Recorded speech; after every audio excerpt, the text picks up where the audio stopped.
Hello, people of post-apocalyptia. There we go. Just got the notification. We are live. Fantastic! Woo! God, we're back. Oh my gosh, such a long, horrible downtime. I was going crazy there. Oh my God, I missed the podcast. Oh God, you got to imagine that if if the Breakroom podcast hasn't been on, it just means that we technically haven't had a break, but really it's that we've had too much break. Yeah, exactly. It's that we haven't been able to get to a damn computer, like was the case for me, so I was literally sort of like isolated to my phone, and it's so surprisingly confining just having the phone. I just like, it's nice to have everything set up again. Oh, God. And in my case, I could get to a computer, but for the last 2.5 weeks, it's been like the last week of term, and we've had to... So we had all of our assignments due for that last 3 or 4 days, so it was just the entire animation department from first year to third year frantically trying to get their work done. Aw, yeah. Because naturally in an 8-week term and with 8 assignments all due for the last week, none of us actually started doing our assignments on week 1. We started them in like week 7. Yeah, no, that's university. I remember those days very fondly. Okay, I have the chat up now on the screen too. It was quite a little bit of troubleshooting. In fact, I'll show I'll get something on screen here to show everyone else what the last piece of the puzzle was as far as what I needed to the problem I needed to solve to finally get back online, because it was definitely no small task. Where did I put that picture now? Sort by date, and there it is. And oh wow, this is a fairly busy chat so far. Oh no, oh shoot, it didn't scale. Okay, it's a picture of a 100-foot Ethernet cable. I had to get a 100-foot Ethernet cable because one final insult is the damn Comcast guy can't show up until next Friday to get this one outlet turned on, so I had to plug in the box on the other side of the house and, like, weave it through my house like this exotic, stupid thing.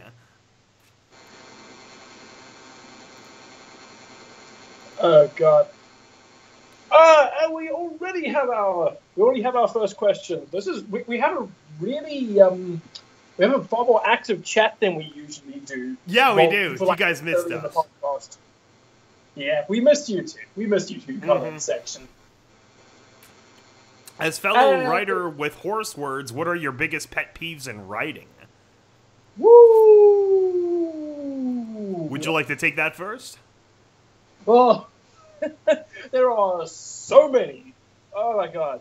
Okay, so the two major pet peeves that I have in writing since I feel like in the pony fandom or in just fandom writing or amateur writing in general, it has generally improved. The overpowered OCs and self-insert characters aren't quite as present anymore, but so that sort of basic level of writing has risen, but what I do find the major things that people fail to do is show, don't tell, where they just exposition dump all over you instead of trying to find an interesting way to tell their story. It just sort of turns into a game of, hello, SkyBolt, my partner of 6 months. How are you today?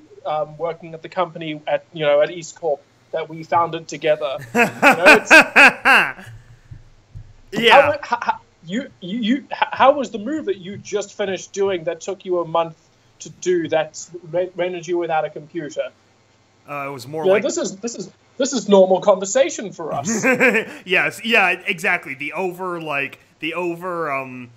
explanation in the context of the conversation where it's unrealistic. Yeah, no, that's why you need a character or a situation that naturally allows for that dialogue to take place. Such as, this is the classic fish out of water character, like so many people talk about before. That's a pretty commonly understood trope, where you take the Luke Skywalker out of the desert backwater and you place him in the Empire Civil War, or Galactic Civil War, and yeah, and then of course you have to have Old Man explain to him the Jedi stuff, and you have to have, you know, everyone else explain stuff to him, so it makes sense how you get the backstory.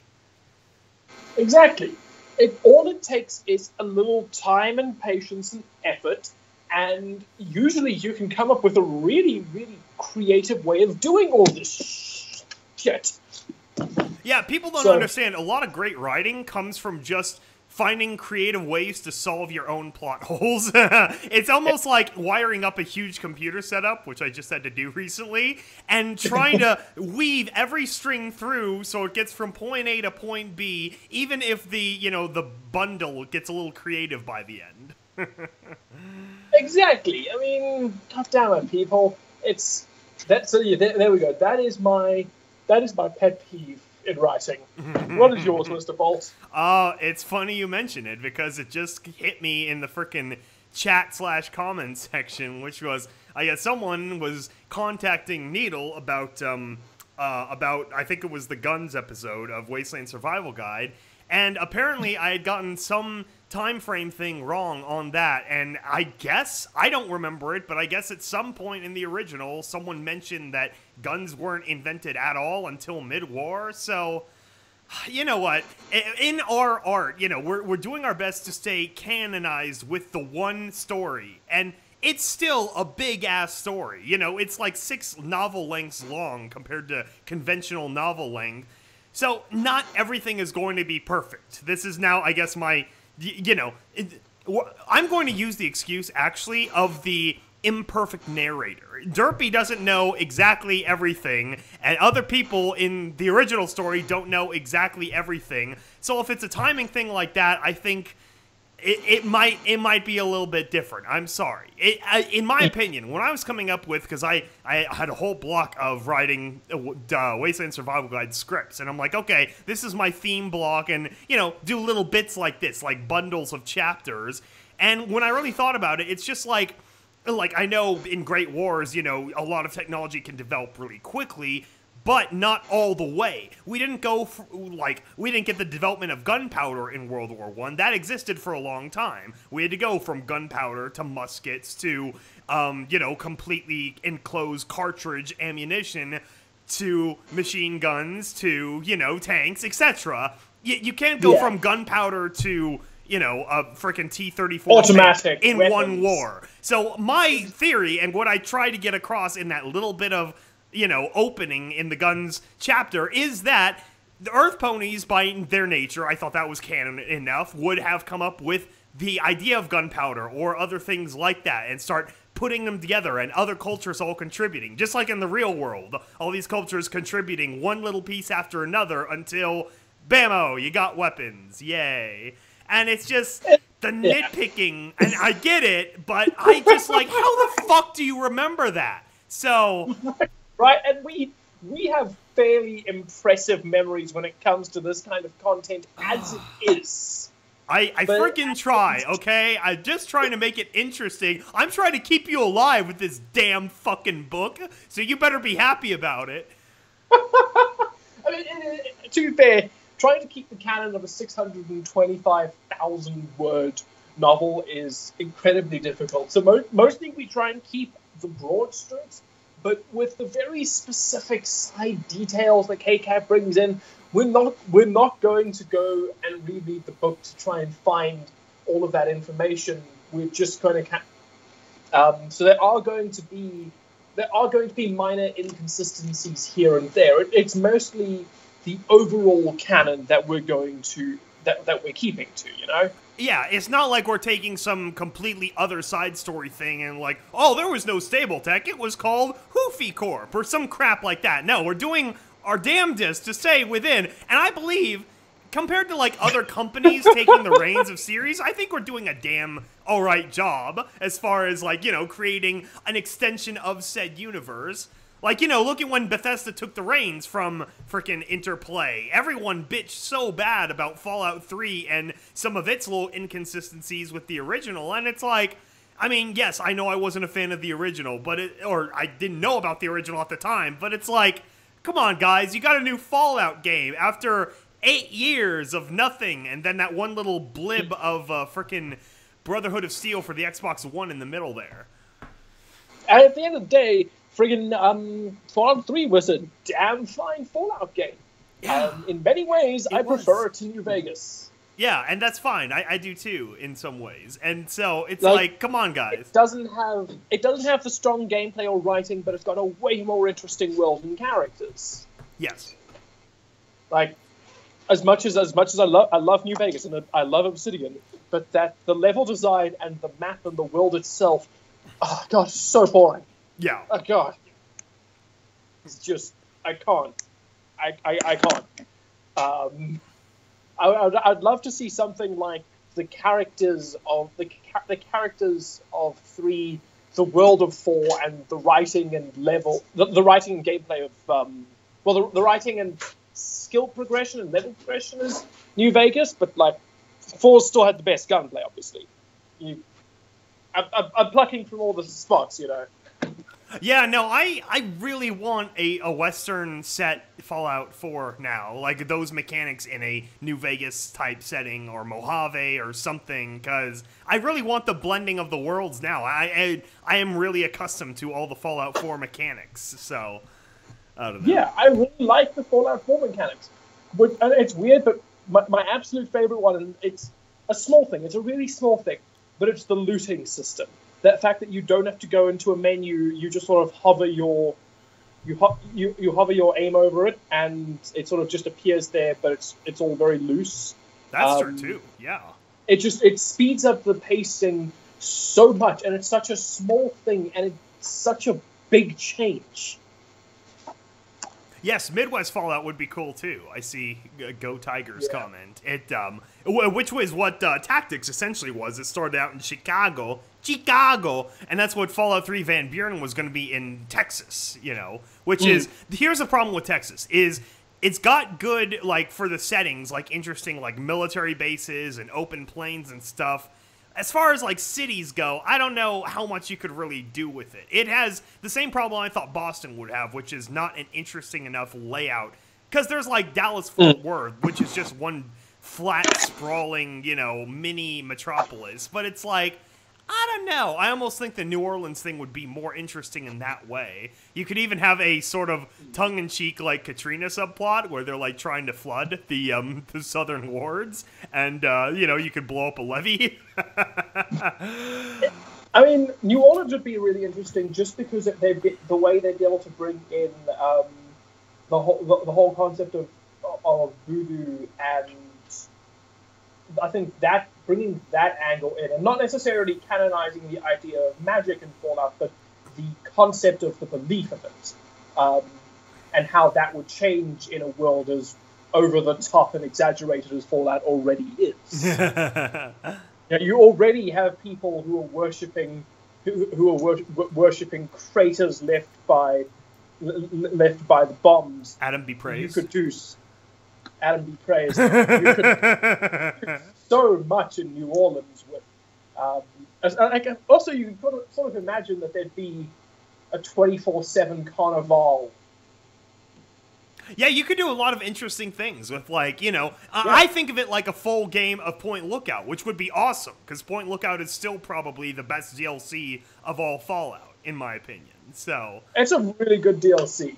And New Orleans, too, has a massive Navy base, which, of course, in the sake of fiction, you could also expand that even further and make it even more important and all this cool stuff.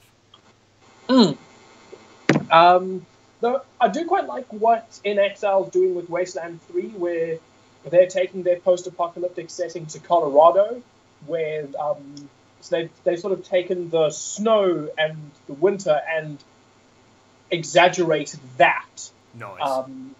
So you've now got all these buildings that are mostly snowed over, but they're sort of taking advantage of a few really interesting areas. So the hotel from The Shining, the one that inspired the movie, is like a major setting. So using a lot of tongue-in-cheek Shining jokes and horror movie tropes in that area, which is the sort of thing that fits with that with the Fallout black comedy genre. Oh, that'd be great. Like, you have to go through the hedge maze in the back, and, like, the maze is live, and, like, some tree vines, or, like the Vault 22 kind of people try to attack you in it.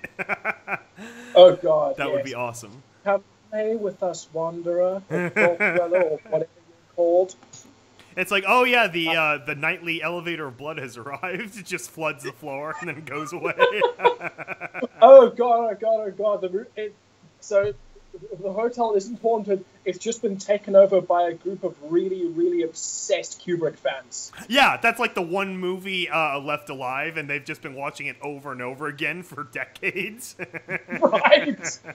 Which is the way Stanley would have wanted it, by the way. 127 times. That's the magic number. Jesus Christ. All right. Well, let me just take a look at the chat. What do we... Did we miss any questions from the chat? Let me scroll myself. Here is another question. Do you plan out what you write, or do you just let the characters write the plot? Oh, that's a good one. That is, yeah. Do you want to go first?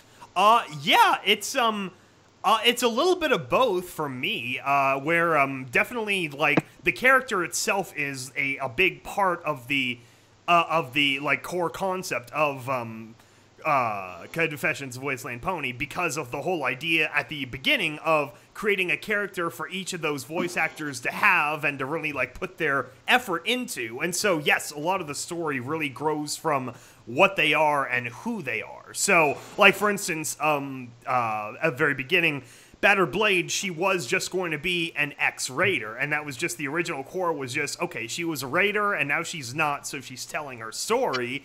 And so then the backstory grew out of that, and then her leaving the Raiders, why she would do that, and then essentially her redemption, which is something like, okay, what would it take to break someone who grew up in something like this? And it would be to not want to put someone else to have to grow up in something like that, or, and so, a lot of that comes from the character themselves, who they are and what choices they would make, or what I think the choice they would make, depending on if they were really in this situation. So, yeah, it's a little bit of both. All right, yeah, I think a little bit of both is definitely. I don't think committing yourself to either method entirely is the right choice, because you should always plan out a fraction of your stories. In my case, I like to plan out as much as absolutely possible, but then I also leave room for things to change. As SkyBolt will know, I think I've pitched to the studio maybe 6 alternate endings for Terminal Secrets over the years. Between our time here and our time at Stabletech, the ending keeps changing. So as much as I've planned ahead, everything's got to be loose enough to change. So you've got to keep. The way I kind of figure it is, I keep a very basic story structure for an entire series. Per episode, it's a little bit different. When I'm working on a specific episode, then it's a case of I know more or less where I want it to begin, where I want it to end, and the middle stuff. And then it's just a case of knowing my characters well enough to know how they would react to the situation that they're in. It's more a case of letting them... Then it becomes a case of how do the characters interact with each other, and what's in character for them to react to the situation. And that but that only affects my first draft. When it comes to second draft, then it really is, then the fine-tuning comes in, then the far more analytical and structured method that I use comes in, as opposed to just writing off the characters, because I don't think that has too much place in writing second draft for me, but definitely first draft is more character driven.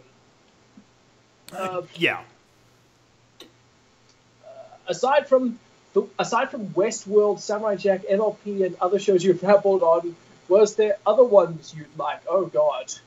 I am actually slowly beginning to catch up on Red vs. Blue. I watched like 6 episodes of season 14, where you've got Captain Flowers behind the scenes just doing stuff. So yeah.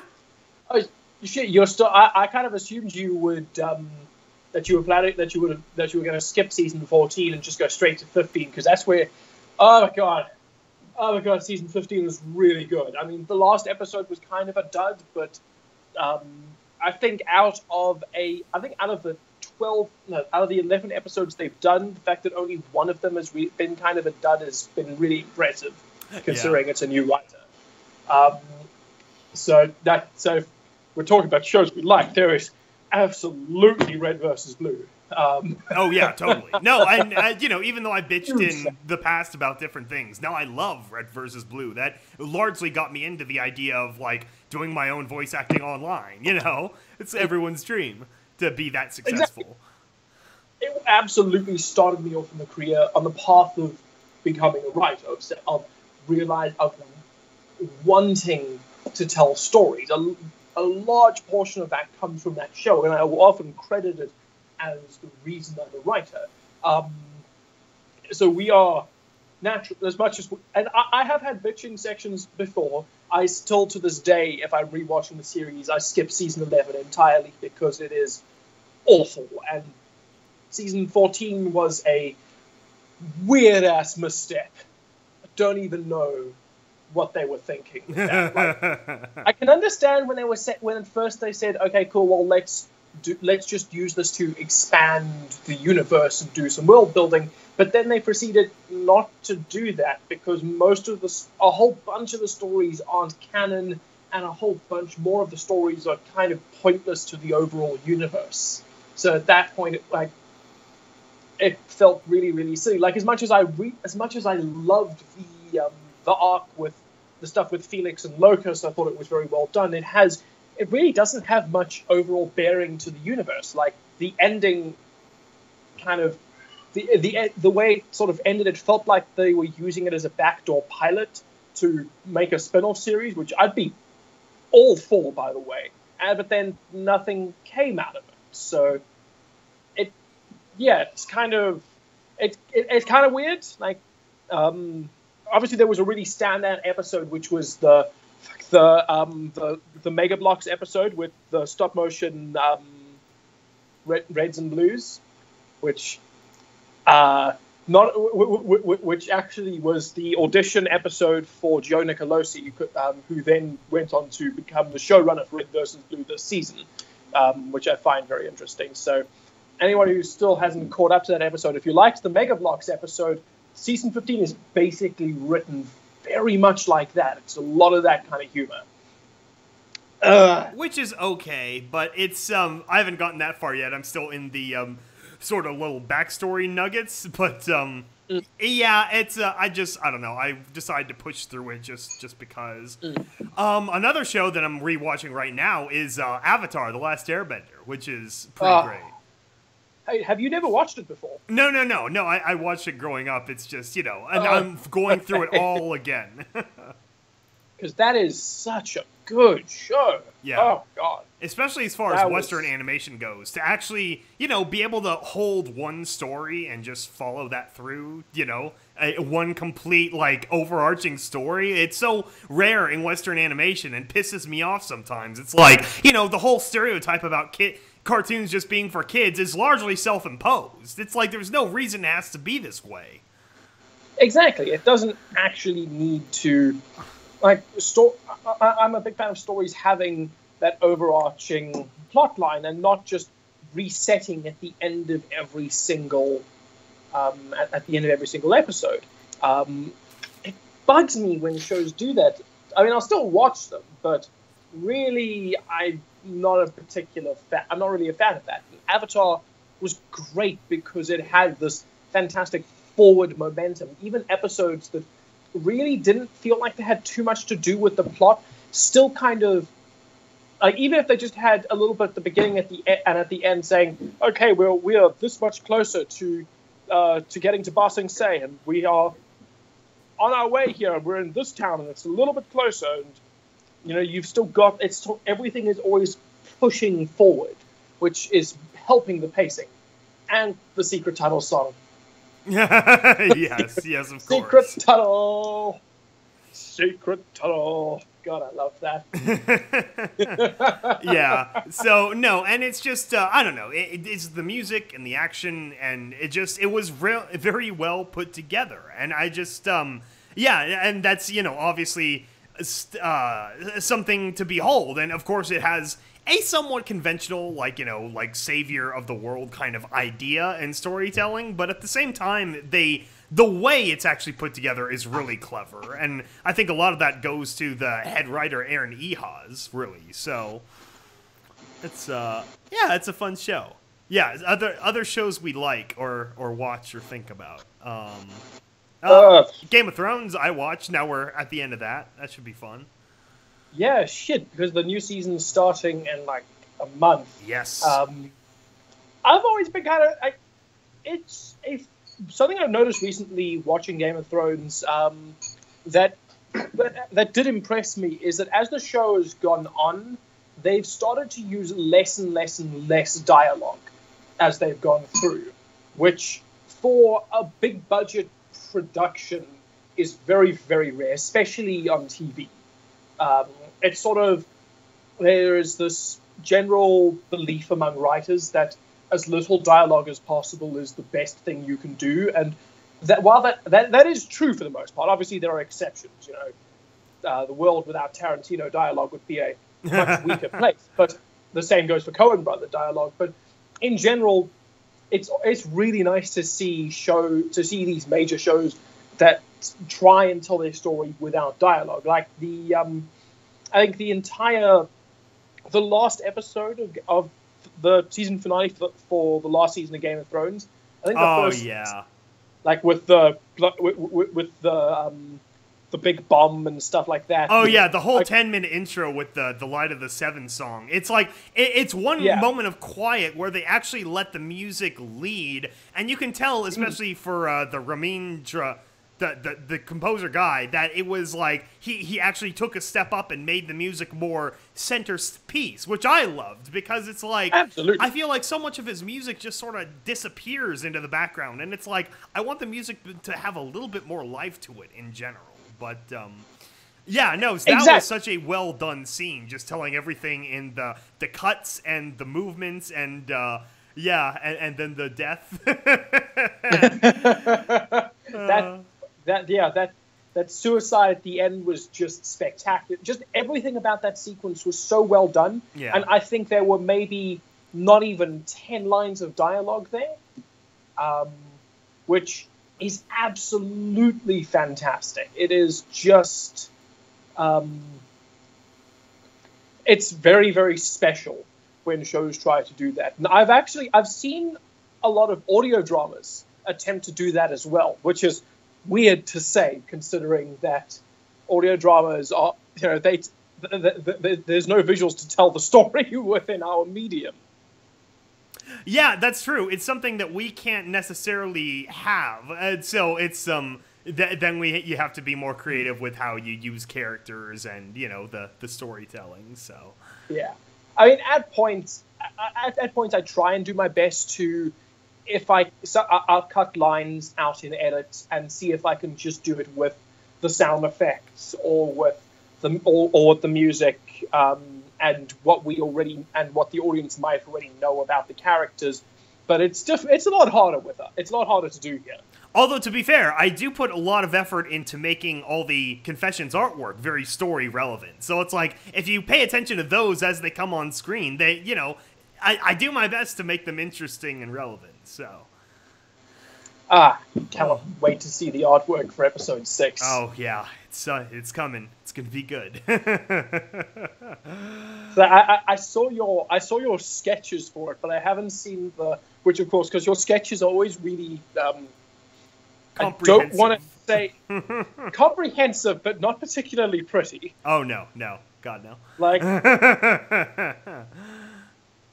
so they're really, really messy. You managed to fit in a whole bunch of notes in there.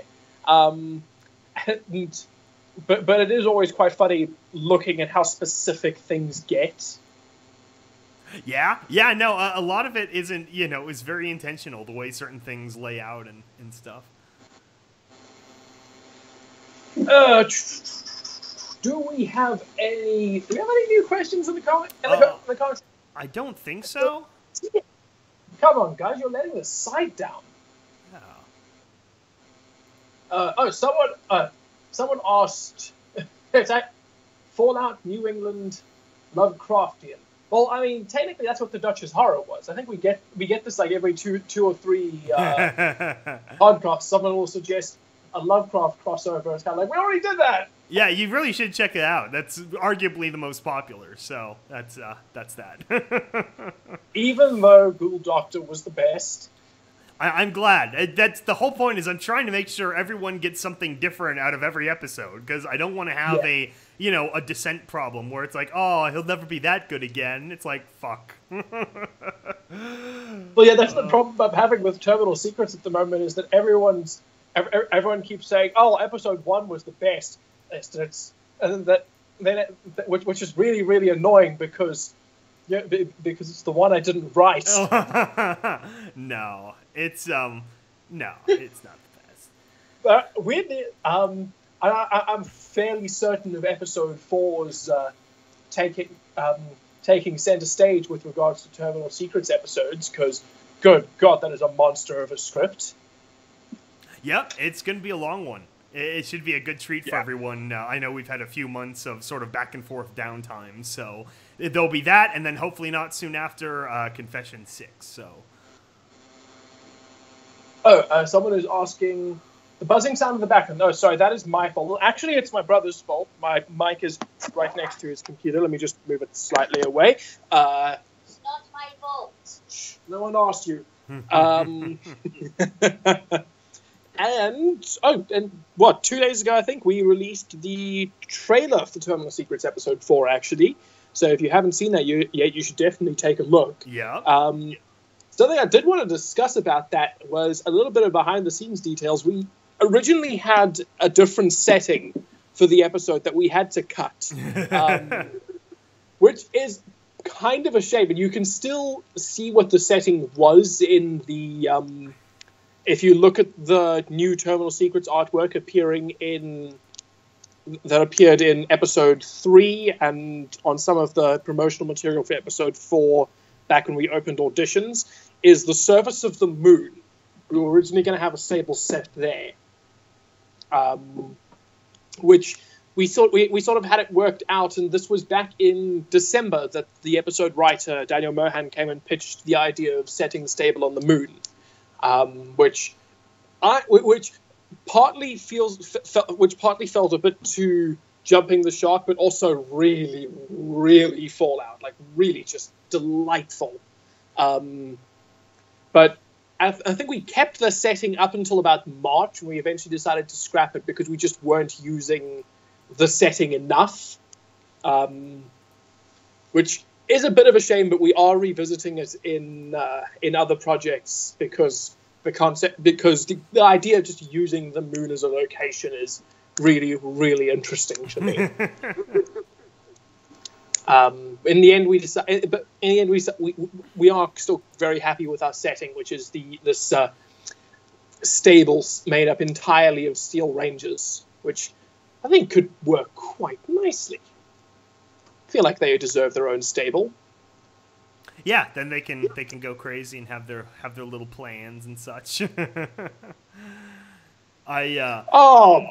Boo! We have our first dislike. Aw, goodbye. Aw, you made it. That's it. It's the end of us. We're leaving now. I can make a rough guess where that dislike came from. But the episode 5 is gonna be fun too. I'm working to try to top just myself on that one and really make it something memorable. So we'll see how it comes out. It's coming along. The Enclave tried to do that. Did the Enclave try to do anything on the moon? Really? I have no idea. Maybe in another side story, like someone else's thing. But I'm not sure. I actually have not used to podcasting, so I'm going to use the restroom real quick so you can entertain. You can talk behind my back. I'll be right back. Oh, okay, so SkyBolt's just left me alone to entertain you all by my lonesome. See, this is why we shouldn't do the podcast with just 2 people, because now I'm going to have to try and hold this entire thing up by myself. Well, that's great. That's just perfectly fine. I'm babbling now. When do we get the real Needle back and loose the fake one with the faker accent? What? Mr. Evan Stoker, could you please clarify which fake one with the faker accent? Needle Stitch is coming back in... She'll be up at the next podcast, probably, though. Let's see. No, I think she's at work right now, yes. Yes, she is currently at work. We can summon Oakart, I think, perhaps. This is all very silent without SkyBolt. He's generally the loudest one in the room. He's so much louder than me. Oh my god. Have you guys ever noticed that? Okay, seriously, SkyBolt, please hurry up. This is getting ridiculous. I've got an 11-year-old sitting behind me and laughing at me because I don't know what to do on my own. This is very embarrassing for me. Bullshit, you're so good playing on your own. Fuck you! That's really rude! And we've already lost a viewer. We only have 7 people watching. Seriously, 7? Come on, guys. Oh my god, SkyBolt, hurry up! Yeah, but there are 8 now. Don't know. Oh god. Oh god. You know, I think I'm gonna have to just abandon him as soon as he gets back and he can just hold up the podcast by himself, and then I'm just straight up not going to return. Hi, say hi to Ben, everyone. Okay, I am back. Oh my god. I'll assume you destroyed me. Don't do that to me ever again. Don't do that to me ever again. That was the most awkward 2 minutes. Here's something we could talk about. I saw Wonder Woman in the last couple of weeks, and we could I have not seen Wonder Woman. Oh, shoot. Okay. Fuck. I thought that would be good. We could talk about superhero movies, and DC finally got one, and yeah. The fact that they finally made something vaguely competent? Vaguely competent, yeah. Here's the thing about Wonder Woman is the movie's really just like a 6, but it seems like a 9 because of everything that came before it. That's the problem. It's sort of like the beer goggles of movies. Oh, God. So yeah, well, I suppose by DC's standards, yes, in that case, it's probably fairly... It probably is a 9. Yeah, because let me put it this way. I mean, yes, it was competent. It was all right, but here the best comparison in terms of both the style and the quality is Captain America: The First Avenger, the first one. And don't forget, everyone tore that apart for various reasons when it came out, for somewhat justifiable reasons, and Wonder Woman does almost the same things in a lot of ways. It's like, you know, so yes, enjoy it while you can, but, you know, the DC people also need to contain themselves a little bit. This is not, you know, the average random animated DC movie is still scores better than this. Exactly. Well, I mean, not all the DC animated movies, because we have all seen The Killing Joke. Or at least, specifically the first half of The Killing Joke. I mean, what was that? I mean, it was like someone opened a Rule 34 folder, and they're like, wait, is this a script? I don't know. They just throw it in. Like, it was just random fan fiction. Yes. That they threw in and made Tara Strong and Kevin Conroy read. Oh, also, yeah. Good lord, Tara Strong is in everything now. Yeah, she is. It's a little bit off the, you know, a little bit ridiculous, actually. It's like, come on, guys, there are other voice actors out there. This is a classic problem with Hollywood, is everything is quote-unquote name recognition, and so it's like a whole bunch of people can't get their chance at all because it's just not profitable, and it sucks because it's just human nature in action, but it's like, I want more people to get a chance, you know? I don't know. Well, it kind of feels like the if they're not going to use Tara Strong, then I'm sure they can just make their next big female character voiced by Nolan North. I'm sure he can do that too. That's a great point.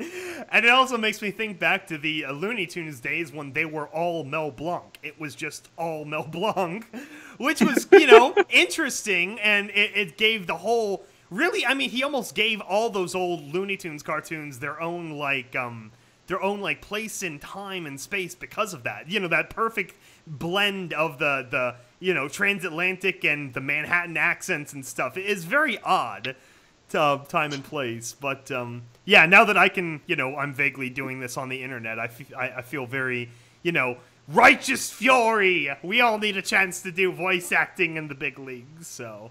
Though the funny thing is that now that we're a little bit guilty of that too here at EAST Corp, considering that every time we release a new script, oh look, everyone is SkyBolt now. Oh look, all the female voice actors are Needle Stitch. It's or Hypnodunk. It's like welcome to EAST Corp, where we have 3 actors and 2 artists. Yeah, we have 2 pieces of background art.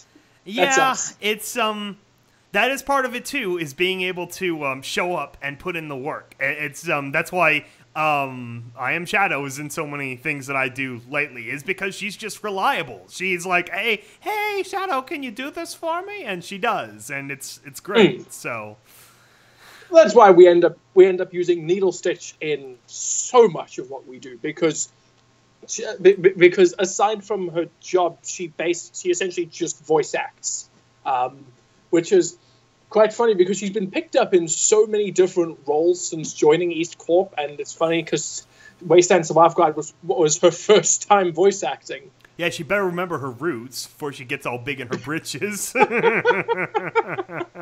Well, because she's doing Blackjack in one project, she's doing Little Pip in another project, and then she's doing 3, 4, 5 characters for us.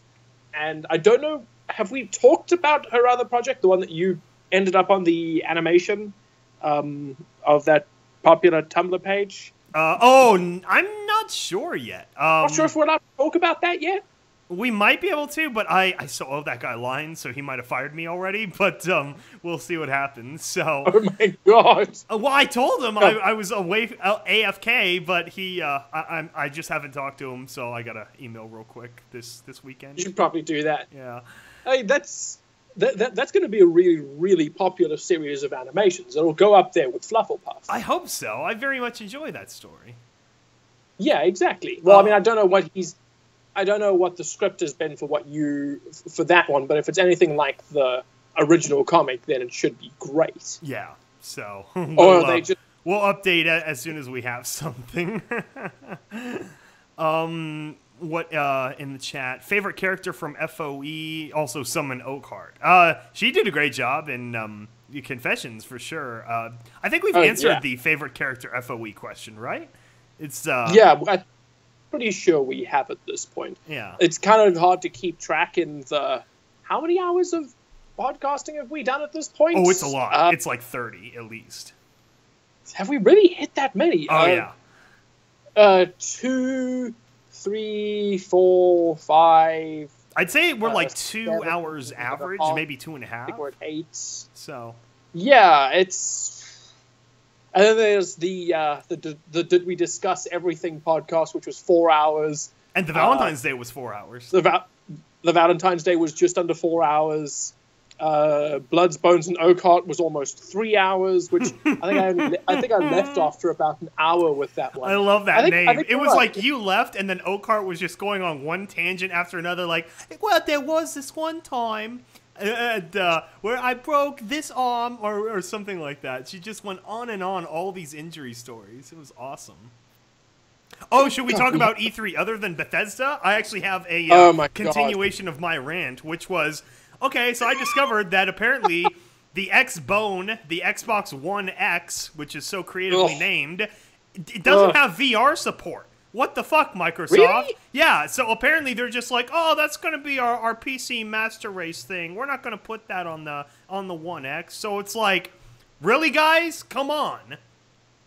It's just one of those dumb little decisions where it's like, what would be the harm of putting it in there? I'll tell you a true story. When I was in middle school, little middle school, you're very limited in what you can buy from your, $5 allowance or whatever. So I was looking at a PlayStation 2 and the original Xbox, and one of the split things that made me decide on the original PlayStation is you didn't need a DVD remote to watch DVDs. And with the original Xbox, you had to. You had to buy their goofy plug-in remote. And it's like such a weird, stupid little thing, but it affected my decision. And I bought a PS2 first. And it's like, why? Why wouldn't they include the VR? Who cares if people do it more on PC? That's something that Sony has been pushing really hard with the Sony VR, whatever they call it, the Mephisto. And it just, like, it instantly puts their console one peg less than the, PS4 Pro.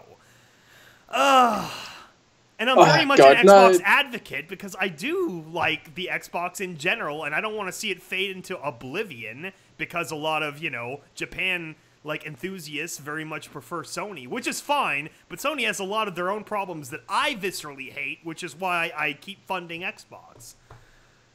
I mean, essentially, E3 was just a shit show this year. Over the last few years, I have never seen an E3 this disappointing. And last year was bad as it was. Yeah. Especially considering that last year was one of the worst years we've had for gaming in recent memory. I mean, really bad. I think one of the only decent games of note to come out was the new Doom. That was it from last year. And considering this year we ended up with E3 was so Bethesda's conference was just horrifying, with almost nothing from Todd Howard or Pete Hines. Well, and you know what's even funnier is they made it worse offline. They made it like people were asking, well, what about Elder Scrolls 6? Which I get it. They're wanting a new game too. Apparently, Elder Scrolls 6 isn't even in development, according to them. They've got other games they're doing. So it's like, what? That means that Fallout 5 is like 8 years away again. So fuck. God damn it. Yeah. Friggin', which is terrifying considering that Skyrim came out in 2012? 2011. No, Fall of 2011. 2011. That is 6 years ago. And they have not been working on Elder Scrolls 6 because they are so busy re-releasing Skyrim. And I know that the internet has already discussed this topic to death by now. But, I mean, come on, Bethesda. It's amazing that they managed to produce what is arguably one of the, I think it's like the second worst conference of E3 this year, but just above EA, easily, which is a little sad considering that we had that in 2015 Bethesda's E3 conference was just mind blowing. It was spectacular. Yeah, 2015, I mean, really, even Fallout aside, which of course is the big crescendo everyone had been waiting for, they had some other good little bits around it too, with like the Dishonored 2 build-up stuff and some other things like that. It's like, that was a well-put-together conference. There's no point in doing these little conferences unless you actually have something to show. And I'll be honest, I don't think Wolfenstein 2 was big enough for them to build the conference around. Especially considering that Wolfenstein 2 didn't exactly do anything in particular. Like, so for all we've seen, it looks like Wolfenstein, but better and more. As opposed to when they announced Fallout 4, it was, I think, a half-hour long presentation with multiple pieces of gameplay trailers, and all intercut with Todd Howard explaining the new mechanics. And we got to see and specifically the points where Fallout 4 had stepped above and beyond its previous games, which, like, as much as I have a lot of problems with Fallout 4, and it is my least favorite Fallout game, it did in a lot of areas, it stepped far beyond anything that the other Fallout games had done, with its combat system, with how that is handled, with the settlement building system. There are so many things. I loved the music in it. Those things really, really worked so well. Obviously, it sucks that it wasn't as good as we were hoping it to be. But anyway, the all of the conferences that we saw, I mean, I want to let's take a moment to talk about Bioware and Anthem. Talk about. Oh god. So people were raving. So many people were raving about Anthem and how it looked so good that they completely forgot. They didn't notice the fact that this problem that we complained about with Mass Effect Andromeda, like you got all these people saying, so this is where all the effort from Mass Effect Andromeda went into. Did you see the facial animation for Anthem? Yeah. It is. And it is just as bad as Andromeda. I mean, there were... it's not just the animation, it's also the character aesthetics. It has the same... People kept blaming the animators for the facial design of the characters in Andromeda instead of the concept artists and the modelers and the riggers, considering that, I mean, the foreheads are gigantic, the eyes are way too large, the mouths. What is up with modern Bioware and the obsession with massive lips? Yeah, I think it looks ridiculous, honestly. When we say thick, we are not talking about their lips. Okay? We're not talking about their lips. Stop making their lips so goddamn thick. Yeah, it's like, it's literally like Bumblebee, like, Sting tier right now. I mean, Anthem's friggin'... I'm gonna... hang on, I want to send this... I need to send this to you, Sky. I don't know if you can stick it up on the chat. I could try. I mean, not on the chat. Let's see.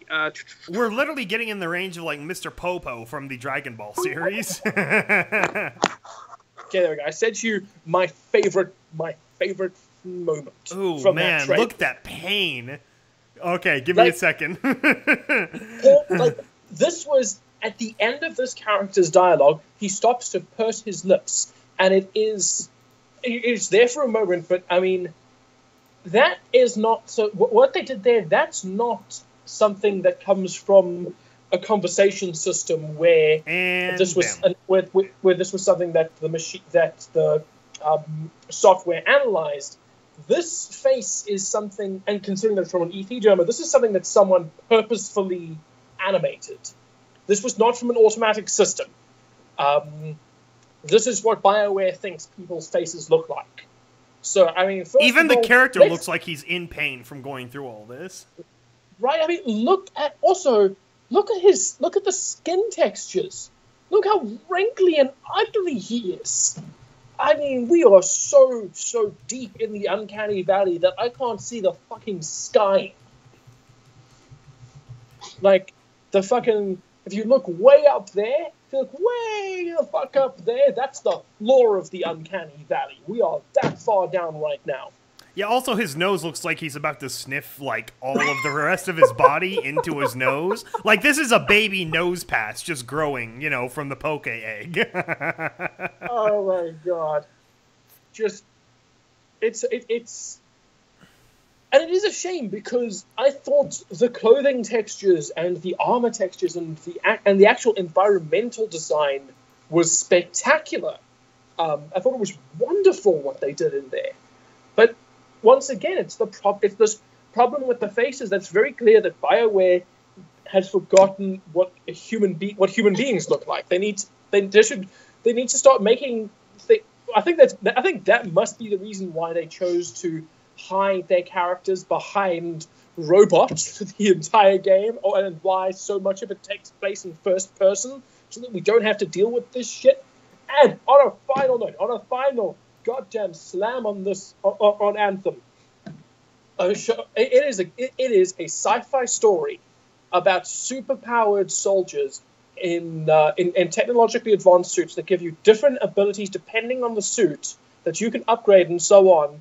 And the people who use these suits are called freelancers. I don't know about you, but I think Rooster Teeth needs to sue something. Yeah, no kidding. Like, there are so have they just? There is too much of this for this to be coincidental. I mean, come on. Yeah, no, I don't know. It's it looked kind of generic to me. Like, and nothing about it really rose above like the early Destiny marketing was really good until, you know, we played Destiny and it all fell apart. But this doesn't do that. This feels like the opposite, where you're like, hopefully it rises above this early marketing, but maybe not. Yeah. Yeah, I was really looking forward to something like Starfield too, a space sort of interspace, like, you know, Fallout game. That would be kind of cool. But no, we got to remake Skyrim a few more times. Oh God. Ugh. Then the friggin' Also, why is it that developers keep doing that thing where they write a script for voice actors to read to make it sound like they are players playing the game? Because they had that in Anthem, they had it in the Division as well, when they first revealed that at E3. And it just always comes... It's amazing that developers haven't learned this yet, that, you know, we don't sound like this when we play your games. Maybe if you actually played a game, you would know this. But no one speaks so, I don't know, officially, so formally when they're playing a game, you know, okay, cool, you flank him, I'm going to go down. Okay, cool, I'm over here, let's do this. Okay, cool, I'm going to do, you know, no, we're neckbeards in sweaty shirts shoving popcorn into our mouth. We're not soldiers rattling off friggin' military commands. Maximum jargon. Yeah, maximum jargon. That's a much better term for it than what I described.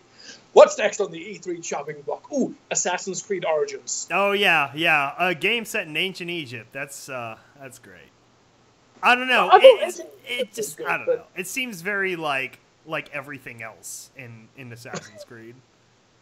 Right? Like, they took 2 years off to try and make the game better and ended up fucking everything up. I mean, really, like, what about, like, so we've seen a little bit of the main character, how he speaks and how he's written, and it looks like we're going to get another Connor Kenway, folks. Yeah, it's all right. That's gonna be fun. I don't know. I'll be honest. Assassin's Creed does nothing for me. It I get no interest out of it. Like, I saw the movie, and that was, you know, as video game movie as any video game movie could be. It does nothing for me. I don't know. I don't know. I kind of have this weird addiction to the series, which is annoying because I know that it's got crap over the years. But like a lot of fanboys, I am also very deeply on the train. And every now and then, it's kind of like with The Walking Dead, or with Supernatural, where it's like, this used to be really good, and now it's really shit, and I'm just staying on board because I hope one day it gets really good again, and I want to be one of the first people in line for when that happens. But then, much like with The Walking Dead and Supernatural, I'm going to have to give up on it eventually. Yeah, no, I know. For me, The Walking Dead was like, basically season 4 I watched, kind of, and then when season 5 started and they immediately, like, you know, the whole disease subplot was BS and everything, I just started checking out. Well, what I kind of figure is that what they really should do with The Walking Dead, because when The Walking Dead has its... Even critics of the show generally tend to agree, when The Walking Dead is good, it can be really great. It's just all the stupid side plots and shit and meandering and the things that go nowhere that people really get pissed off about. So I kind of reckon that The Walking Dead would be great if someone went and edited it and, like, took the first 4 seasons and turned that into 1 2-hour movie. And sort of try to tell the story like that. Like, really just cut out all the bullshit and just have it be one action-packed plot point to the next. Yeah, exactly. Okay, do we have anything in the comments section? We've given you guys enough time to come up with some new questions. We have Need for Speed Payback. I'm sorry, I really don't know racing games because I suck at them, so I very, very seldom play them. So I don't know really anything about the Need for Speed. From what I saw from the Need for Speed Payback, they'd basically taken Need for Speed and turned it into Fast and Furious. The actual, most people feel like they'd just be happy with a car being able to race it like, going back to Underground 2 Days or Carbon or Most Wanted, but no, Need for Speed's pretty sure it needs to have a serious plot line. That's totally what we play when we play racing games for. Oh god, I just realized that we're doing it again, SkyBolt. What? We're being really, really bitchy about literally everything. Let's find something to be positive about, because it's happening again. This keeps happening to us. We could somewhat roast and somewhat praise the Switch. It's kind of sad that now Nintendo's finally getting like third-party games like in genuine, but they're probably going to be just sort of ports like with the Wii and Wii U. But at the same time, at least Nintendo finally learned the lesson, and they're putting time into new Metroid games, and the new Zelda seems as popular as Zelda Oh my god! is. Yes, Metroid. Oh my god, yes. So there Metroid. you go. Thank you, Nintendo. Thank you so much. It's not that Metroid Federation game from like 2 years ago that everyone hated. I am so excited for Prime 4. I mean, I don't have a Switch, but I'm excited for the fact that Prime 4 is a thing, and for Samus Returns, for them going back and doing their own remaster of Metroid 2. I could not be more excited for that. Like, honestly, with a single announcement, Nintendo essentially won E3 in my mind. Not that was hard to do, because most of the E3 announcements from the major companies were awful, but whatever, we got two new Metroid games. Thank you, Nintendo. Oh my god. So there we go. That was something out of E3, which I'm sure is great for all the Nintendo people, but it's it's like, yeah, they might only have like 4 series, but at least they keep feeding into those 4 series. As far as I'm concerned, there's no reason why frickin' Bethesda can't trade off with another company like with frickin', what was it?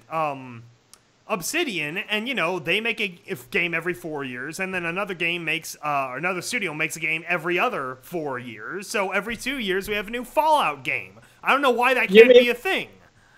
Essentially what Activision does with Sledgehammer, Treyarch, and Infinity Ward. Yeah, it's like, I mean, I don't think every 2 years would be too much or too consistent. It's like, once the engine is built, it's just texturing new bad guys and new dialogue trees and stuff, and they've got a whole team of writers, so... I think maybe not a full new Fallout game every 2 years, like 3 years maybe, but it would be nice to see, like, rather than a new game, bring on a developer who will just do regular expansions for in that engine. And yeah, it could be like a World of Warcraft thing where they just start building off of it. That could be interesting. I've long been a supporter of games doing that, or like open world episodic, or just like, yeah, pulling an MMO style thing and just doing more and more and more and more expansions, building that stuff up. That could be interesting. That would be really interesting, and Fallout's a great universe to do that with, because also the same goes for Skyrim, and the Elder Scrolls in general. Pretty much any large scale open world game, you can do that with it. In fact, you could probably do it really, really well if you handled it on like a seasonal basis, where you say, okay, cool, over the course of 2017, we'll release 3 expansions with an ongoing storyline, and then you'll have to wait till 2018, and then because we'll release our next set of 3 expansions, which will continue that storyline. Suddenly, you've got people who are getting really, really not just hyped for the next Fallout game, but hyped for the next set of expansions, because we all know that when they release the new Fallout game, none of the characters that we met in previous games and potentially got attached to, we're not going to see any of them again, which is always, it does take a little bit of the excitement away from it. You only really want a Fallout game because of the Fallout motifs and tropes, not necessarily characters and themes. Or, you know what else? It's like, if they wanted to expand on the, or, you know, have more time between games, then give us 5 full DLC, like real DLC, rather than just like a bit piddly 2.5. It's like, I don't know, because at least they did that well with Fallout 3. We had the 5 full DLC, whether or not anyone, you know, liked one versus the other. At least they were all kind of different. Everyone got something a little different out of it. Exactly. The set of DLC that we got for Fallout 4 was ridiculous. I ended up not getting any of it because it just didn't feel worth my money. Yeah, I don't know. You can basically get the same thing in mods from the 3, you know, Wasteland Workshop things, so that was already sort of a waste of money if anyone spent, like, the $50 for the box. Definitely otherwise just get, you know, Far Harbor and then maybe Nuka World if you want. But even then, I never finished Nuka World. It's like, the main story you can't really play because it's sort of like a, you know, it's sort of like playing Raider clans against each other, and if you want to have any kind of relationship with a companion, it fucks it all up. I mean, it's like, can you have a dialogue tree where it's like, we're just going to play them against each other for a while, and then the companion's okay with it? Like, what the hell? I don't know. Or give us a companion who is straight up just evil, or an anarchist. I don't understand why every companion in Fallout 4 had to be a goody two-shoes. Yeah, or, I don't know, just have a little bit of, like, gumption or wasteland realism, or allow you to talk to them and explain, oh, I'm going to be doing this is why we're doing this, or something. I don't know, it just kind of... Or it's like, then don't write a DLC that way. Write it so there's a good faction trying to conquer the Raider clans or something, you know? Yeah. It's just frustrating. And it's a shame because the ideas behind Nuka World were interesting. And it did fit the Fallout tone and style. It honestly seemed like one of Bethesda's better ideas at first. The idea of these Raider clans in this abandoned amusement park that had been so, with all this really blatant advertising and capitalism on it. Like, that is some serious Fallout shit right there. And it could have maybe gone a little bit heavier on the satire, but still, it's a start. Shame, but poor Bethesda, they're never going to get it completely right. No, they really won't. Like, they're never going to step out of Black Isle's shadow, and considering that Black Isle is the exact same company as Obsidian is now. Yeah. If they just make one more game and then build off of it, like, just add a DLC to it every, like, you know, maybe not every year, maybe every, like, 8 months, that would be pretty sweet. Like, I think that would be a fantastic idea. And then make the central story something just a little bit bigger or longer lasting to justify keep adding DLC to, like, power up your character for it. Or, like, you know, make it a longer path or a longer tree of quests for the main thing also. So you can keep slow burning things if you want. Exactly. It's just, god damn it, silly. It bugs me. Okay, to be fair, we do have the modders. But the problem with the modders is that they're working, you know, in their own time, and they're working on projects generally by themselves. You know, they're in a very Stapletech situation. Yeah. So that it's very rare that you'll see a major mod actually come to fruition. Or when it is released, it'll release after the game is sort of, its lifespan has died, because, I mean, I don't know, are you still playing Fallout 4? Oh, yeah, no, I'm playing my modded playthrough. Okay. I kind of drifted back to New Vegas, as everyone eventually does. No, I know. I'm gonna start a new Vegas playthrough here soon myself. I'm really just waiting to find it in the boxes at this point. I ended up finding a really, really great, an absolutely fantastic mod for New Vegas. Nice. So I don't know if you or if anyone in the live chat over here is a fan of Doctor Who. I'm not. Okay. I'm sorry. Then this is for the chat. I don't know if anyone here is a fan of Doctor Who, but I'm going to start talking about this anyway. Essentially, it is a mod called Fallout Who Vegas, which gives you... It is so freaking fantastic. It essentially gives you you step out of the Doctor's... Not the Doctor's... guy who helps you in Good Springs. What's his name? Doc Mitchell, I think. Doc Mitchell. Yeah, you step out of Doc Mitchell's house, and a TARDIS appears behind you. You turn around, and you step out. And it's you from the future, except you're wearing a spacesuit. You can't see your body or your face or whatever. And he's like, "Oh yeah, cool. I'm actually you from the future.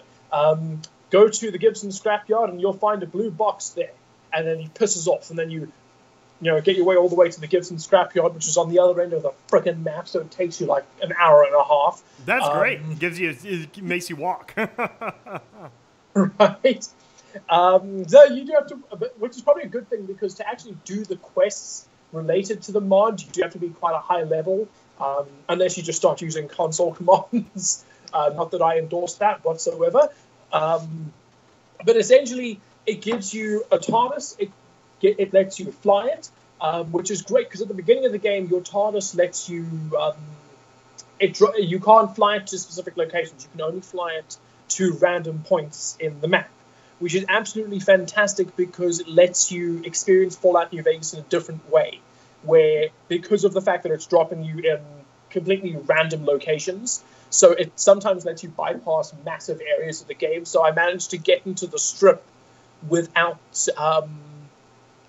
without paying the bill or doing the credit check. I managed to get into the Tops Casino without them taking my weapons away. Bada bing, baby. So there are all these fantastic so I was able to fight Benny with all my guns with me, which made that fight way too easy. But it includes a lot of the Doctor Who villains, including the Weeping Angels, who are kind of like these scary statues who are completely frozen while you're looking at them, and as soon as you look away from them, they move, but they move ridiculously fast. So trying to escape, they're like these real horror villains. They're fantastic. We could talk about how that whole concept as a monster is art facing adversity, essentially, where it's like, okay, how do we make a monster design without paying for a bunch of CG and crap? So then you just have these statues, which are probably hollow, they're probably made out of styrofoam, and then you just stop the tape and you move them, and then you film the next scene or from the other angle. It really is actually very clever. Oh no, it's ridiculous, and it is so effective. Yeah, because you have these sections where Weeping Angel is so fast that just in the time it takes you to blink, they can move across the room towards you. So you have in the show, you've got these very intense scenes of characters trying to back out of a house or a room without blinking. So you see the strain and the pressure, and then you've got the fear that there might be an angel behind them. They do a really good job of incorporating that into the game as well, and they work very well with New Vegas. So really, if you are a fan of Doctor Who, or if you just want to experience New Vegas in a weird fucking way by by being teleported all the way around the map, and it's compatible with the Tale of Two Wastelands mod, which gives you access to the Washington DC map from Fallout 3 and all of those quests. So, which is absolutely fantastic. So you can teleport all the way between those maps into I think there's something crazy like 20 different planets that you can go to. Oh my gosh! Yeah, you can go to all sorts. You aren't just stuck in there. And you could, I think that there was like a mission early on where I ended up in pre-war London, solving a murder mystery in a manner that ended up being a robot in disguising itself as a human. So, like, fuck, there is some awesome shit there. Yes, it's in Fallout 4 as well. I see someone pointed it out in the chat, but the Fallout 4 version is not isn't completed. Oh, there you go. Yeah, so there's my rambling about how I'm currently experiencing Fallout New Vegas in one of the most enjoyable ways ever. And I see my brother's in the live chat. He just called me goat. Yeah, no, it's the modded community is great, and I do like, you know, I think maybe in a better setting, like a paid mod system could work for. Here's the thing, it's like if they ever wanted to do paid mods, then you have to make it sort of like, freaking, what do you call it, Kickstarter mods, where essentially it's like, okay, we're going to build a mod, and this is what it is, you know, say it's like a Fallout Frost kind of thing. We're going to deliver it by this year mark, and then, you know, people who help fund it will get these many perks. And it's like, you know, it leaves then some kind of forced incentive for people to actually develop and follow through, rather than, you know, an entire, like, just, you know, at people's will for no money. It's just depending on, you know, their own, you know, spirit or passions for the game. I don't know. I am going to have to give you a little bit of payback for banning me earlier, because I didn't go to the bathroom, so I'd like you to entertain everyone. Okay. For the next few minutes by yourself. Have fun with that. Okay. Alright, sweet, he's gone now. Now the real fun can begin. No, it's been an interesting couple of weeks for me. It's just been waiting eternally for frickin' contractors to move, and essentially doing IRL settlement building with this new house that I finally was able to save up for, and getting all the walls painted and the floors done and all this other stuff, because it was also rental beforehand, so there was some stuff that needed fixing, you know, kind of thing. And so yeah, that's been fun. It kind of took me back to Sims, actually, you know, designing your own houses in there, which is probably one reason I really like Fallout 4 settlement building now, is it's sort of that same, you know, that same little part of your brain that enjoyed all of the Sims houses I built over the years, and, you know, torturing people inside of them. Way back in the day, in the original Sims, actually, or it wasn't the original, well, it was, but it was one of the first add-ons was the Sims Live and Large, I think, and so it gave you a rocket launcher, or a firework thing, and what you could do is just put the firework thing in the middle of the living room, and if a Sims shot it off, the whole house would catch on fire, and you could kill a whole family of Sims all at once, and, you know, the graves would drop right there in the middle of the house, which was always funny. Yeah, so that was a good time. Oh, yeah, I'm definitely going to go back to playing some games in a little bit, too, because it's been stressful and just busy, so. And then, of course, writing and stuff, too. Like I said, it's been forever since I've been able to write, so I can get back to finishing some stuff that I've been working on, and that'll be great. And, yeah, we have more Wasteland Survival Guide stuff coming out, too. We hope to have those coming out on a more regular basis here soon. Now we're going to start building up a sort of queue. We'll see how that works out, because, you know, it takes, you know, it takes every cog in the row to work properly. There can be weaker links sometimes, so hopefully that'll start rolling off. And we actually have a patron episode coming up, too. One of our patrons donated, I forget what tier it was, but enough for 1 month to get a Wasteland Survival Guide episode. So we're going to see how that turned out, and it's probably going to be very, very special. So hopefully you guys enjoy that. Oh, and then otherwise, favorite non-MLP stuff. A lot of stuff we've been talking about, you know, Red versus Blue and Ruby and that kind of thing. I've been going through Last Airbender, and I think I've been bitching about Korra in the past. Sky is talking shit. I'm not talking shit. Who am I talking shit about? I'm just talking about fun stuff. Let me see here. What else is going on?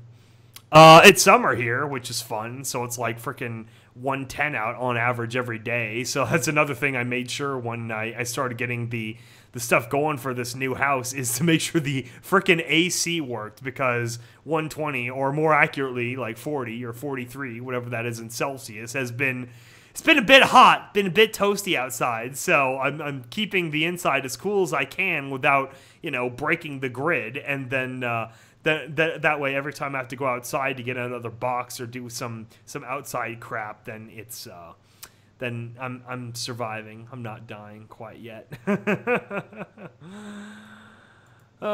So let me see here. Yeah, I'm kind of burned out actually on podcast topics. I can't think of anything else right now. And Mars is back. All right, just in time, really.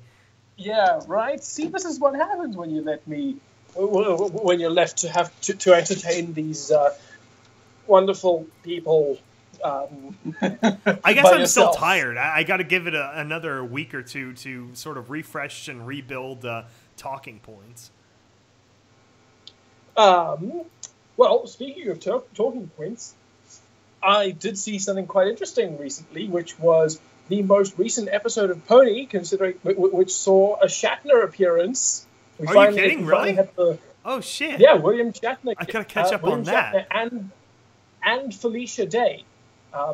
We had both of them in one episode. It was fantastic. Wait, were they the ones that played Applejack's parents? Yeah. Oh shit! Well, I really got to see that episode. Felicia Day played. Felicia Day played.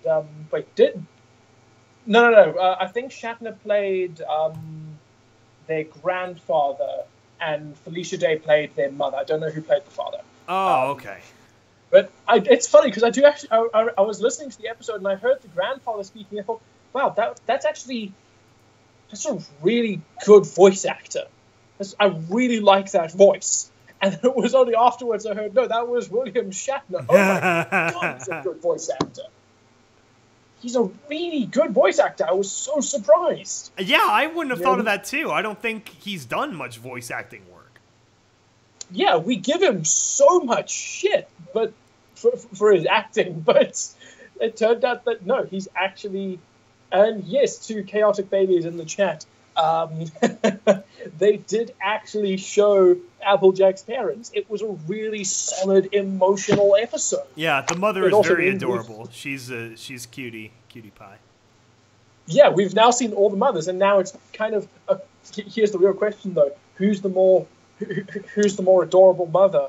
I know Horse News put up a poll about it, but it's kind of like originally the mother's award was held by Twilight's mom, by Twilight Velvet, and then we saw Rainbow Dash's mom, who was really cute. I haven't seen that episode yet either, so I'm gonna say it's probably between Rainbow Dash's or Applejack's moms because reasons.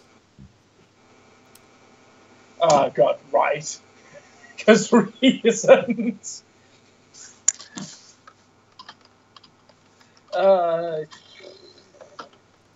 One thing though is Applejack's dad looks a little bit too much like just Apple Bloom, but like O-Seed.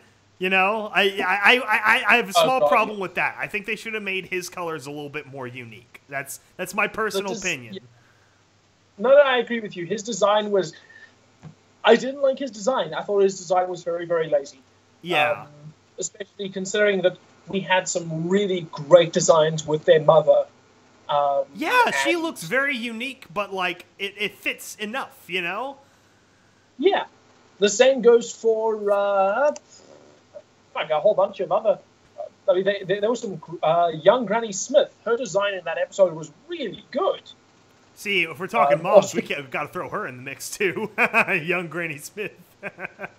Yeah, young Granny Smith had a really great design. I was actually kind of surprised. It's also quite funny listening to young Granny Smith doing with listening to that voice actress doing that interpretation of her own character. That was really different.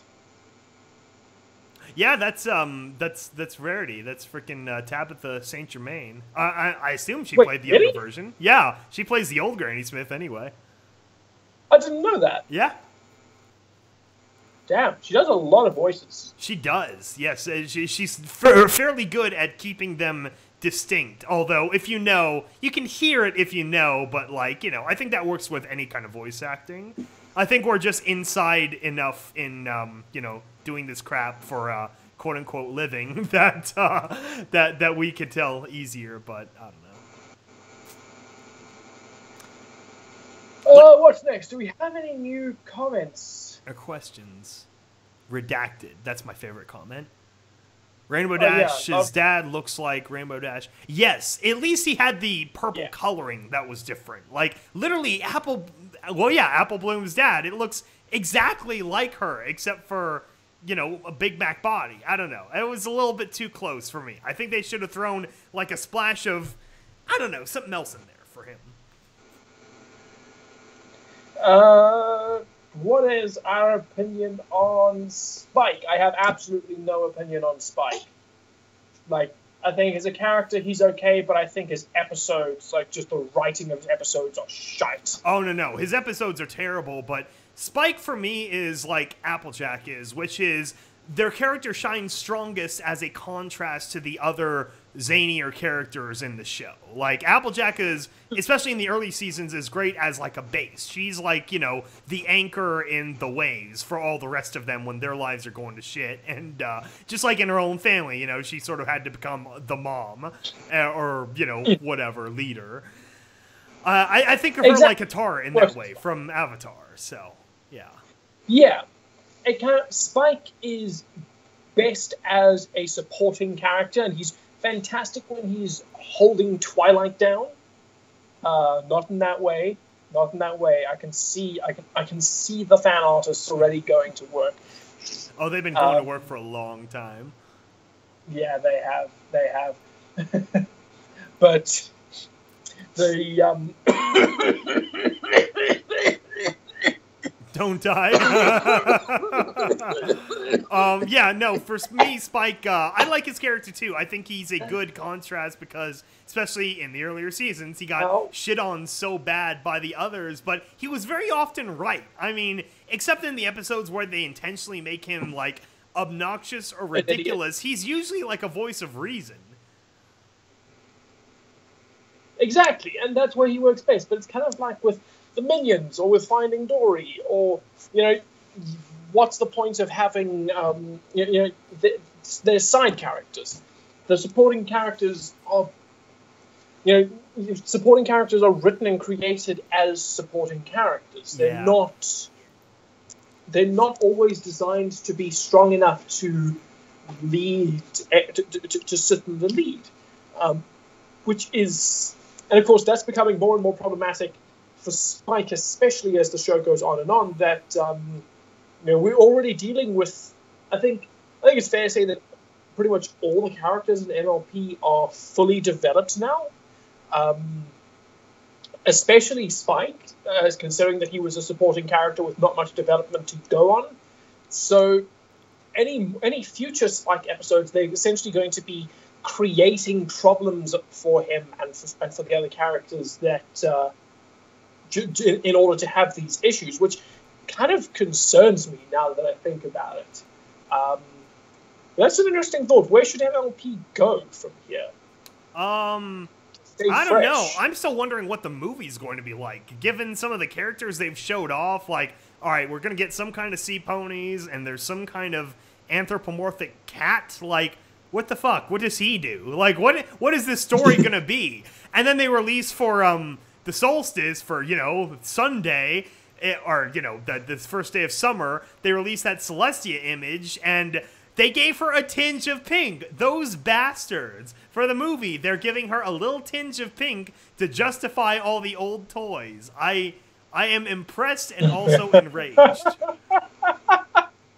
I like that. I thought they did a very good job with that. Overall, her design is adorable, but I can't believe they are retconning the old pink toys from when the toys were shittier than normal. Pardon? It's genius. God. I don't know what the hell they're going to be doing with the movie, but I do think that they need to find a new way to do the show. Honestly, I would love to see them maybe take the show and how would you say? What if they took the main characters, our main six, and relegated them to supporting roles and brought in a completely new cast of characters? Let us follow, and maybe a more varied cast, so that we're not just looking at ponies this time. I mean, come on, guys, zebra lives matter. They should just start making Fallout Equestria. Just do it for real this time. Oh, God, absolutely, they should. That'd be legit. Like, they go full bore and make it like an HBO show or some, premium adult allowed, network. That would be hilarious. I still kind of feel like they should skip over some stuff. Like, even in an R rating, there's some shit in Fallout Equestria that they need to skip. Yeah. The way I've always thought the K-Cat's way of introducing Little Pip to the Raiders was way too harsh. Like, the descriptions of what the Raiders did to those ponies would have been a lot better for, like, a chapter 11 or 12, not chapter 2. Yeah. Like, I'm still trying to decide whether or not I like this thing. Maybe you're taking too many risks right now, K-Cat. Yeah, she really, started strong, so to speak. But she was rolling them out so quickly that it probably didn't matter. By the time people got through one chapter, there were 2 more ready, so... True. I'm amazed that she rolled those out so quickly. Yeah. I wish I could write that fast. Was finished in, oh my God, I know. It was like 6 months. It was like May of 2011 through December of 2011. It's insane. Yeah, that's essentially 100,000 words a month. Yeah, like, damn. I feel like I'm working my way up, but then again, I just don't have the free time. I assume she had some kind of break in whatever her life schedule was. Like, she took time off between university, assuming she's roughly average brony age or something like that. Like, how the hell do you find the time to do all that? And the planning and stuff. Damn. I have no idea, because, I mean, let's be, like, I think I managed to get... If I can get 10,000 words, even if I don't release anything done, but if I can get like 10,000 words done in a month, I'll consider that a good month. What was your longest, what was your single longest run of writing? I think I've told the story before, but I essentially wrote the second half of Duchess Horror in a weekend. So it was 15,000 words over 3 days, so it was like 5,000 words a day. Okay, so my longest run of writing, it was the third version of Terminal Secrets, where I changed after it was cancelled for the second time, I changed the entire structure so that it would be a series of 5-minute logs, very much like our Wasteland Survival Guide and Anthem logs, except that it was meant to be every week. And in the space of a weekend, I wrote 52 5-minute short stories. Holy cow! Set across stables. Daggone.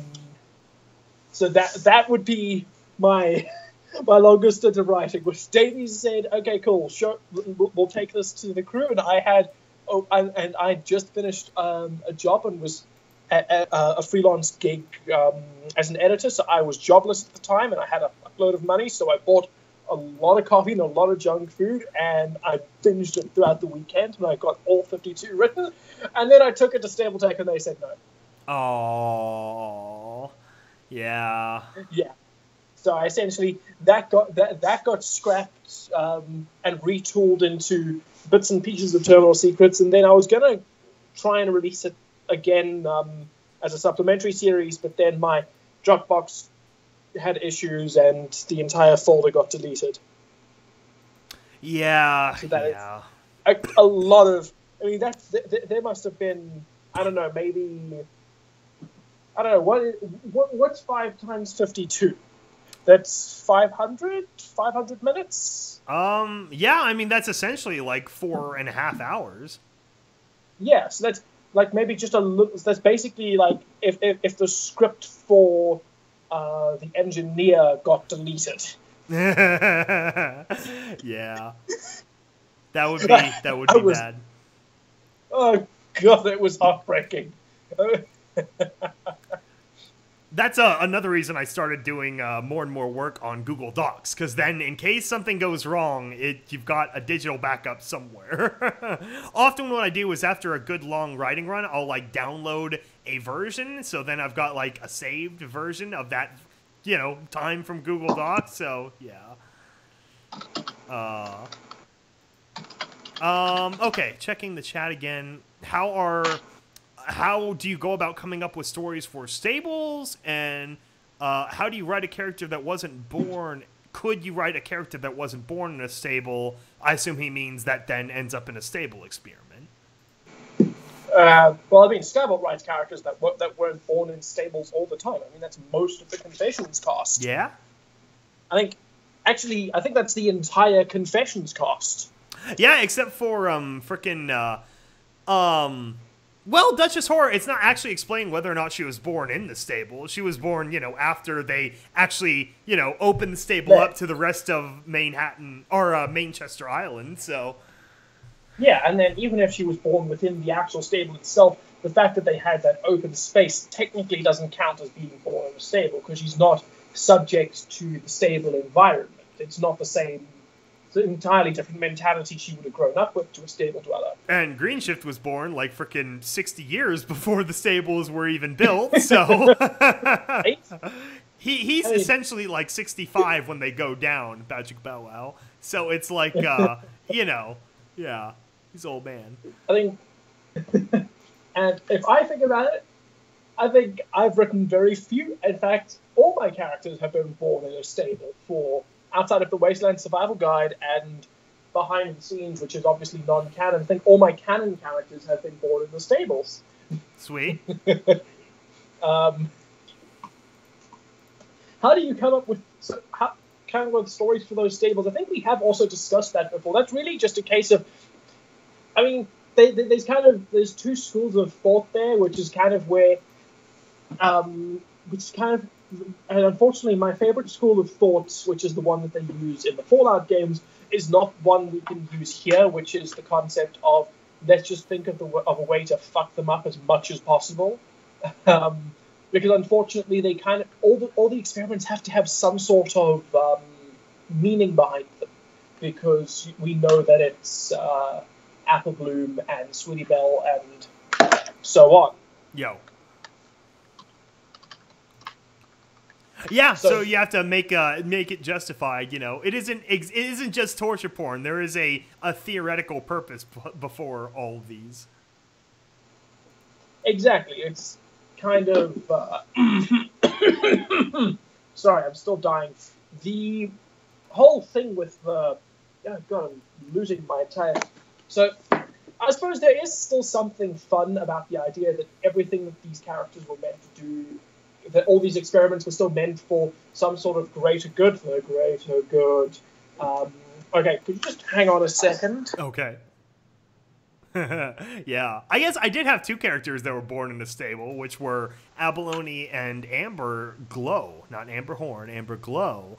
And that was lovely stable 80, which is the everyone dies of horrible disease stable, which I had a fun time with, because that was essentially the stable experiment where it was meant to make them like years and years of genetic strengthening through natural immunity, which is a very fascinating part of like long-term human evolution in terms of, or long-term societal evolution, cultures combining and one like the story of War of the Worlds, where you become immune to diseases over time, all these little microbes that just fill all of the space. And so then when the aliens come down, they die off because essentially it's like the entire atmosphere is filled with, you know, a toxic biological agent that they have no immunity to.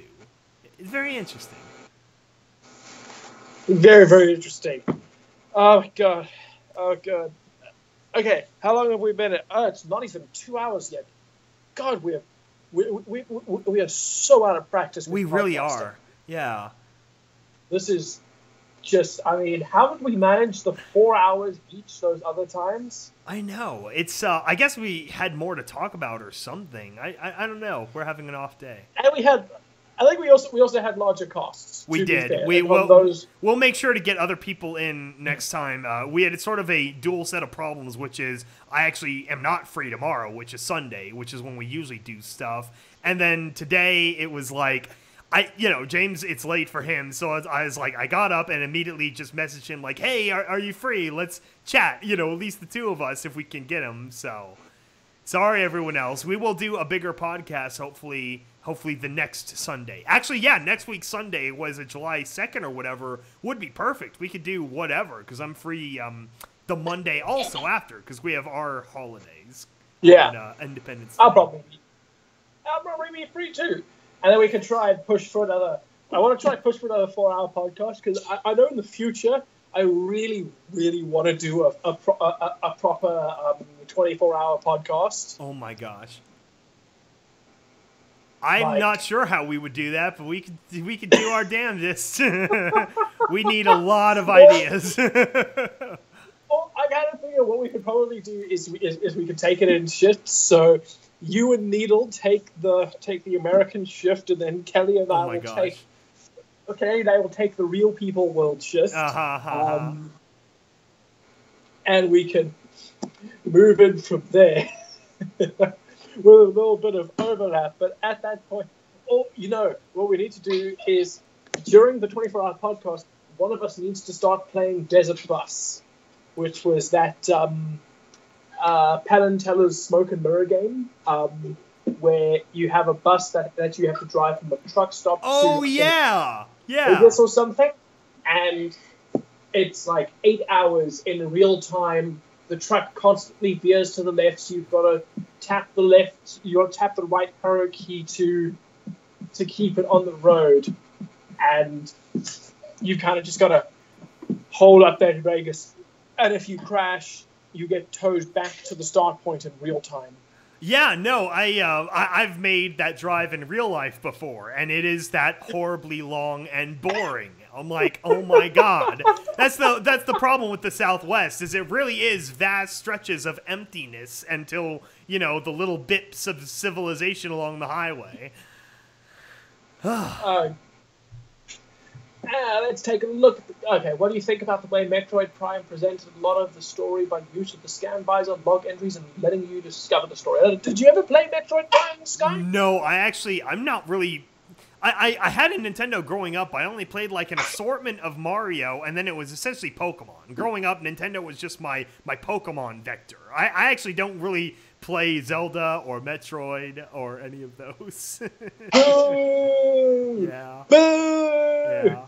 Well, I suppose we can talk about the general. I really like Metroid Prime, and we can talk about the general concept of letting you discover a story when playing a game, as opposed to just giving you the story on the way it's typically presented, which is an interesting concept in and of itself. Promoting exploration, making you think, putting you in the feet of the character. I liked how they did that. Something more games need to try. That's just a good thing in general. It's just more games need to try. Could you guys dissect some side characters in FMV like Red Eye or Gordy? Well, I've dissected Red Eye way too much in this podcast. Yeah, we've done a lot. Since he is essentially my favorite character in the books, so I will not be discussing that any further. But I don't know, Sky, do you have any thoughts on Gord? No, I found the Griffins very uninteresting in the original story. I don't know. It's like they're just sort of like raiders, or sort of like mercs, but it's like nothing about it really rose above for me. Yeah, I suppose. Well, I quite liked the Raiders, or I thought at the very least I thought that more could be done with with the Talons. At the very least, you know, I think when we were still back at Stapletech, I did actually pitch a series about the Talons, but just the idea of following mercenaries in the Wasteland seemed like a decent idea to me. Here we have another chat question about the Daybreaker episode of Pony. I haven't watched that yet either. God damn it! I'm way behind. God damn it, SkyBolt! You need to catch up on your candy-colored horse. I know. So sorry, guys. The Daybreaker was absolutely fantastic to see her arrive. There was a great. I'm so glad the writers chose to add her in, and she was hilarious. I thought they could have given us more jokes and humor from her, but what we did get was better. She makes a lot of jokes. Hello, what? Yeah, I am your. What the hell? Yeah, she does. Like, probably one of her her absolute best line is how she introduces herself to Celestia. I am your better, prettier version. Oh my gosh, that's awesome. I was like, that into her. She made this joke to Nightmare Moon where she oh my god, what? Oh my, you're so much black. We get it. You're sad. That's great. That was absolutely fantastic. Daybreaker was so funny, which is because Nightmare Moon was a really, she was a dull and uninteresting villain. And Daybreaker had a far better design. She was fun to watch on screen, you know. It gives me. I had some of that same joy that we had that you have with Discord when he's on the screen. God, the writers of the new writers that they have on MLP. So I think it's almost an entirely new writing staff now. Are so good. I mean, I've seen a lot of people put them on par with the old writing staff, but I think they're much better. Yeah, you can tell the fresh blood injection was very well needed in MLP. Mm. And I think it's the I think it's the transition of writing styles, because one of the reasons that I think so many people of our age gravitated towards My Little Pony is because so many of the writers were writers who worked on shows from when we were younger. Yeah. So in a world where the writing of cartoons was changing, My Little Pony was being written like the shows we grew up with. It had that writing style, so it was something that we were very familiar with. But now the show is taking on a much more modern writing style. A lot of it feels like, there are a lot of things in it that feel like it's out of Gravity Falls or out of Adventure Time or the regular show, which I think is something the show needed to be revitalized. So yeah, it's we'll see how it all goes from here with the movie. That's what I'm most interested in, is what the heck is this movie going to be like? Right? And considering that my major fear is that because of this change in writing style, the movie's going to be a bit of a shock, because I mean the script was written years ago. Yeah, that's true too. So it's going to be the writing for the movie is several years older than the show's current standard of writing, which is going to act in its disfavor, which sucks. But on the other hand, I'm really liking what I've seen from the character models. Not from that weird compressed teaser video they sent, but just from the promotional stuff, from the promotional posters and stuff. I really like I love the ears so much. With their little folded, spiky little pointy ears, and Rarity going back to Season 1 eyes. I like Rarity Season 1 eyes for sure. I haven't decided yet on the ears. They look a little bit too circular for me, but yes, Rarity with pointier eyes is definitely a plus. So yeah, it's funny that it seems funny that because I think the show is still being made using Flash, but the movie's being made using Toon Boom. Yeah, you could tell. Which It's funny because a lot of animators are now switching over to Boom, especially considering that Adobe, I think, has now dropped all support for. Well, I mean, they changed it from Flash to CC Animate, but they kind of changed the name and then nothing at all, and then I think they ended up dropping all support for it. Yeah, we're definitely in an age of transition as far as technology goes. Yeah.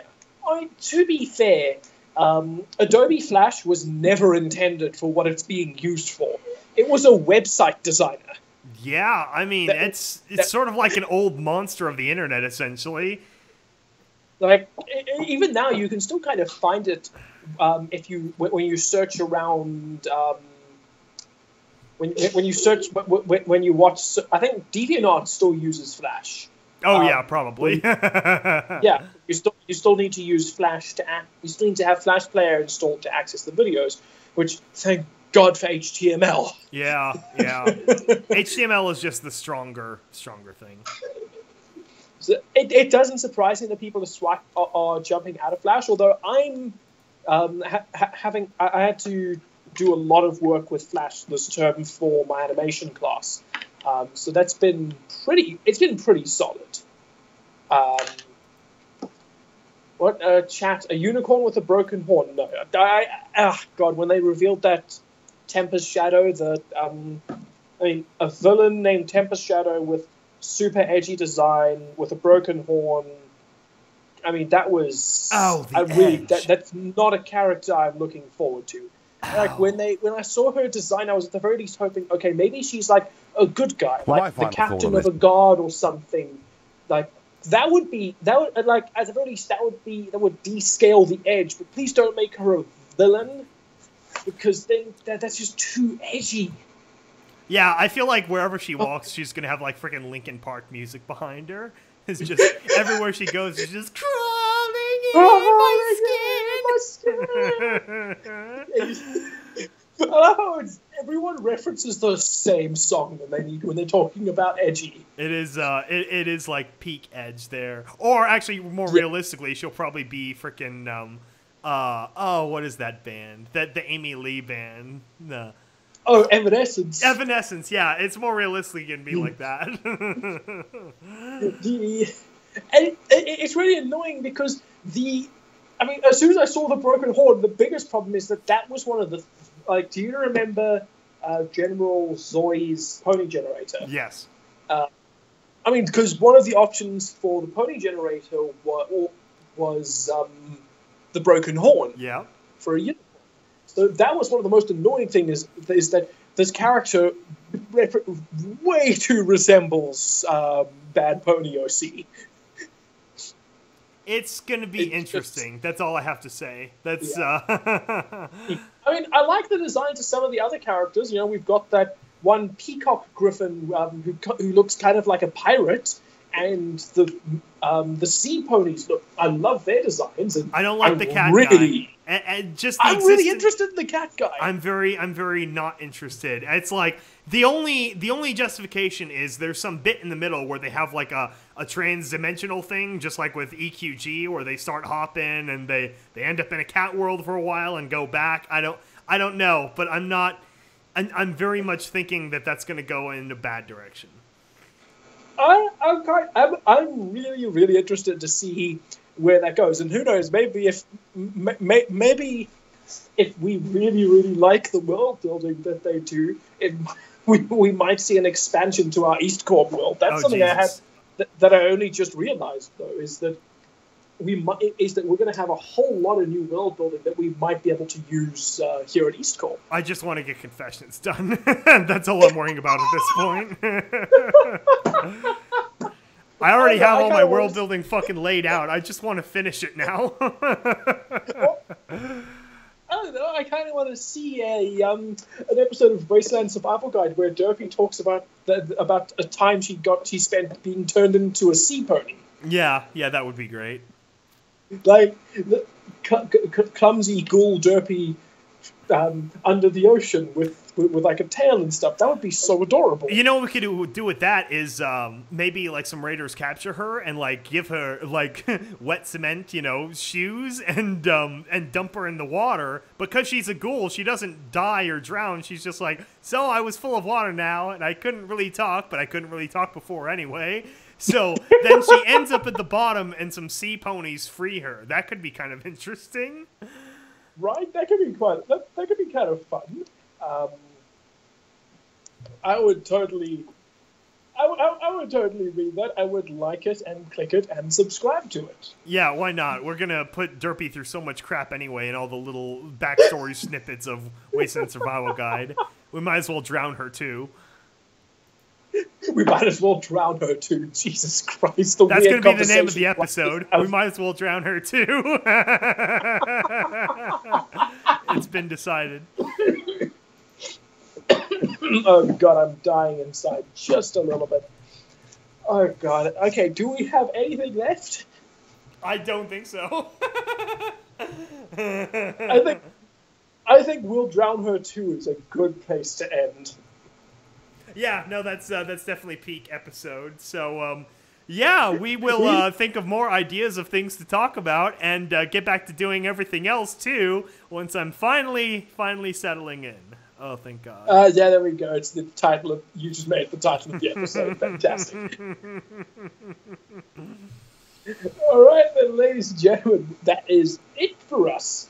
All right, goodbye, everyone. We love you, and we have so much fun stuff coming out soon, and we are very much looking forward to it, as we hope you are too. We love you very much. And how do I stop the stream? Oh, there.